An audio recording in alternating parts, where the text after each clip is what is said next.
पहले किरण और अब राजेश। ऐसा लगता है कि उस नाग की आंख में हम सबकी तस्वीर समा गई है।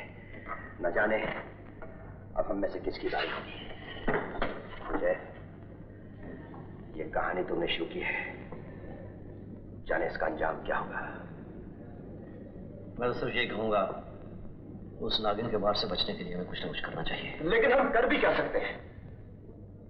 मैं एक ऐसे आदमी को जानता हूं जो हमें इस नागिन से बचा सकता है। कौन है वो? है एक। उस नाग को मारकर आप लोगों ने अपनी मौत को दावत दी है। ये हम सबकी जिंदगी का सवाल है बाबा। बाबा, मुझे अपनी जान की फिक्र नहीं। अगर मुझे कुछ हो गया तो मेरी बिन मां की बच्ची का क्या होगा? इंसान बदला लेना भूल सकता है, लेकिन सांप नहीं। मैं मजबूर हूं।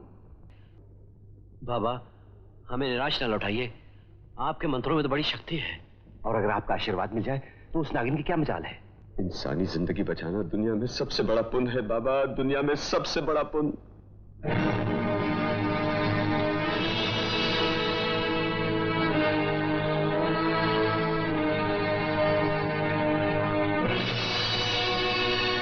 जीवन ऊपर वाले के हाथ में है। मैं तो एक फकीर हूं, उसका पुजारी हूं। उसी के ओम मंत्र की पूजा करता हूं, इसे मैं तुम्हारी रक्षा के लिए दे रहा हूं। ये मेरी जिंदगी की तपस्या का फल है। इसे संभाल के रखना, इसे अपनी अमानत समझना, अपने गले में रखना। जब तक ये तुम्हारे गले में रहेगा, तुम्हें नागिन मारेगी तो क्या, वो तुम्हें छू भी नहीं सकेगी बच्चा। ये ओम शोम अपने पास रखो बाबा। मैं मौत से नहीं डरता। दुनिया को चलाने वाला तुम्हारा भगवान नहीं, हम इंसान हैं। इंसान से बढ़कर कोई ताकत नहीं बाबा।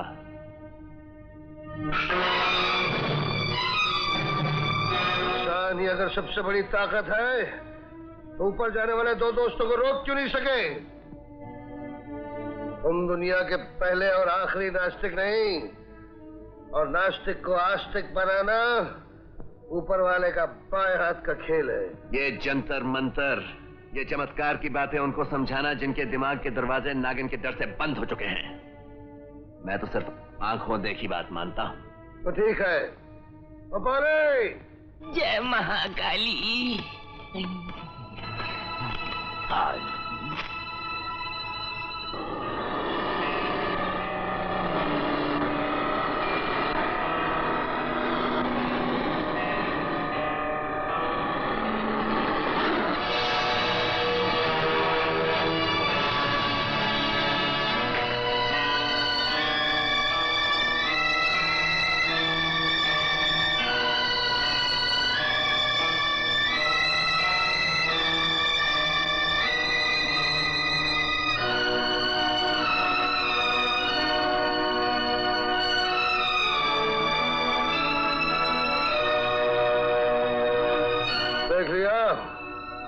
सांप नहीं लौटा, समझ लो तुम्हारी मौत लौट गई।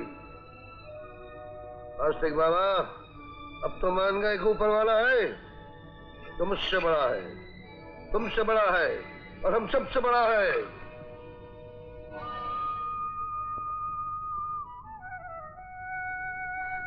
अरे ये क्या देख रही हूँ मैं? सर शंकर के सामने झुका हुआ और गले में ओम की रक्षा पड़ी है। हाँ शीला, क्योंकि आज एक नास्तिक आस्तिक बन गया है।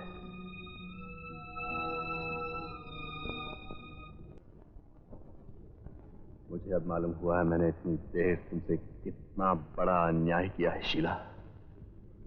तुम्हारी मांग में सिंदूर तो भर दिया मैंने, लेकिन तुम्हारी जिंदगी के वीरानों में बहार नहीं आने दी। एक बात कहूं?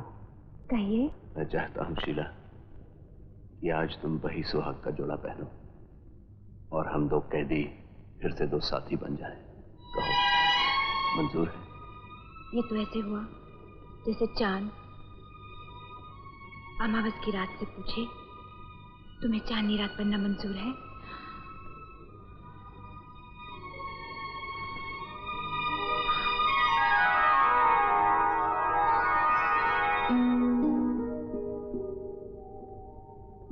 जरा हुक बंद कर दो प्लीज।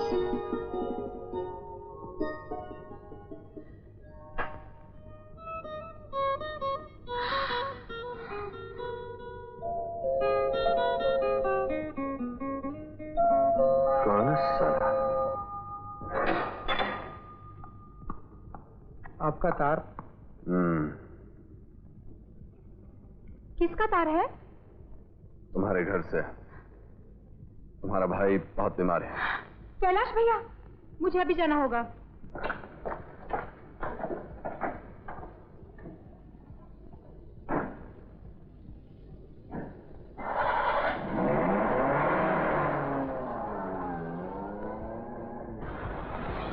मैं तुम्हारे साथ जरूर चलता, लेकिन क्या करूं, कल सुबह बोर्ड ऑफ डायरेक्टर्स की मीटिंग है। मैं जानती हूँ, लेकिन अपना ख्याल रखिएगा।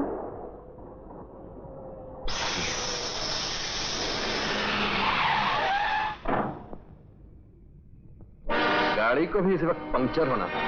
अब क्या होगा? इसमें तो बहुत टाइम लगेगा। मुझे डर है तुम्हारी गाड़ी ना निकल जाए। यहाँ तो कोई टैक्सी भी नहीं दिखती।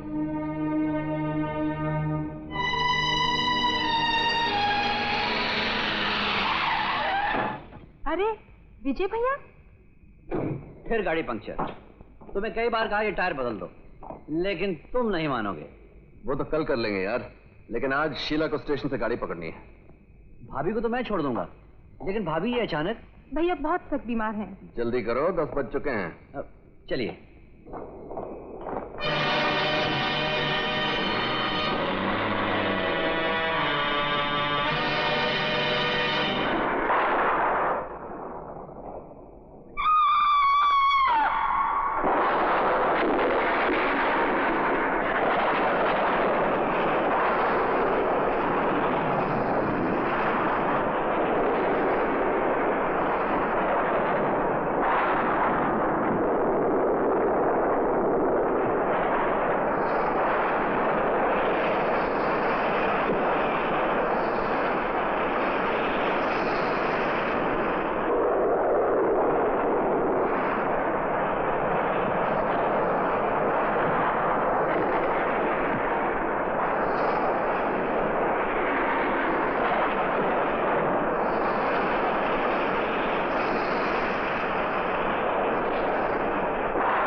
साले,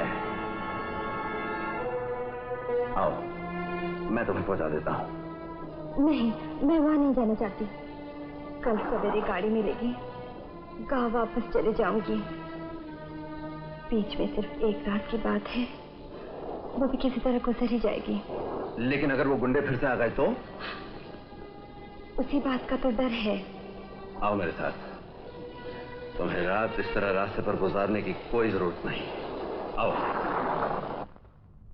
जिस आदमी से आपने मुझे बचाया, वो झूठ मूठ का ब्याह रचाकर मुझे शहर ले आया। मुझे तो यहाँ पहुंच के मालूम हुआ कि वो मुझे पत्नी की तरह नहीं, सराय के एक कमरे की तरह रखना चाहता है, जहाँ एक रात एक मुसाफिर ठहरा जाता है, दूसरी रात दूसरा मुसाफिर। देखो तुम बहुत भीग गई हो, उस कमरे में जाओ, अलमारी खोलो और कपड़े बदल लो।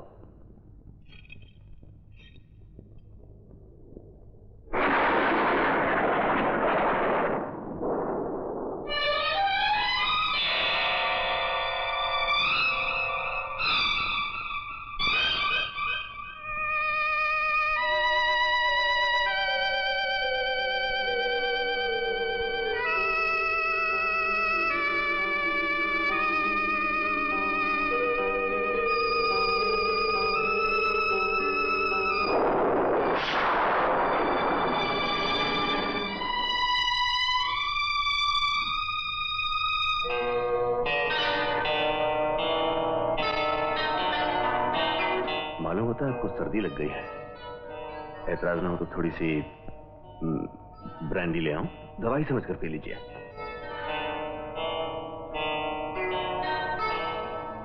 ये लीजिए।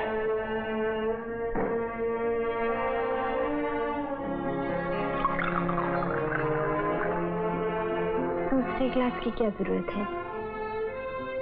आपको तो इतराज नहीं? जी नहीं, मुझे क्या एतराज हो सकता है?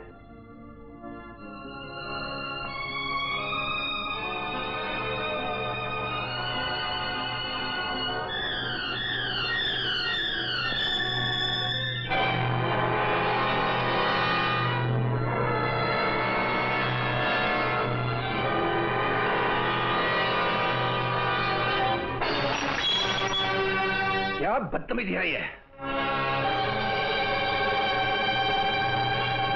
वो सामने दीवार पर देखो। ब्रांडी का रंग नीला? क्योंकि जिसके साथ तुम शराब पी रहे थे वो औरत नहीं, नागिन थी।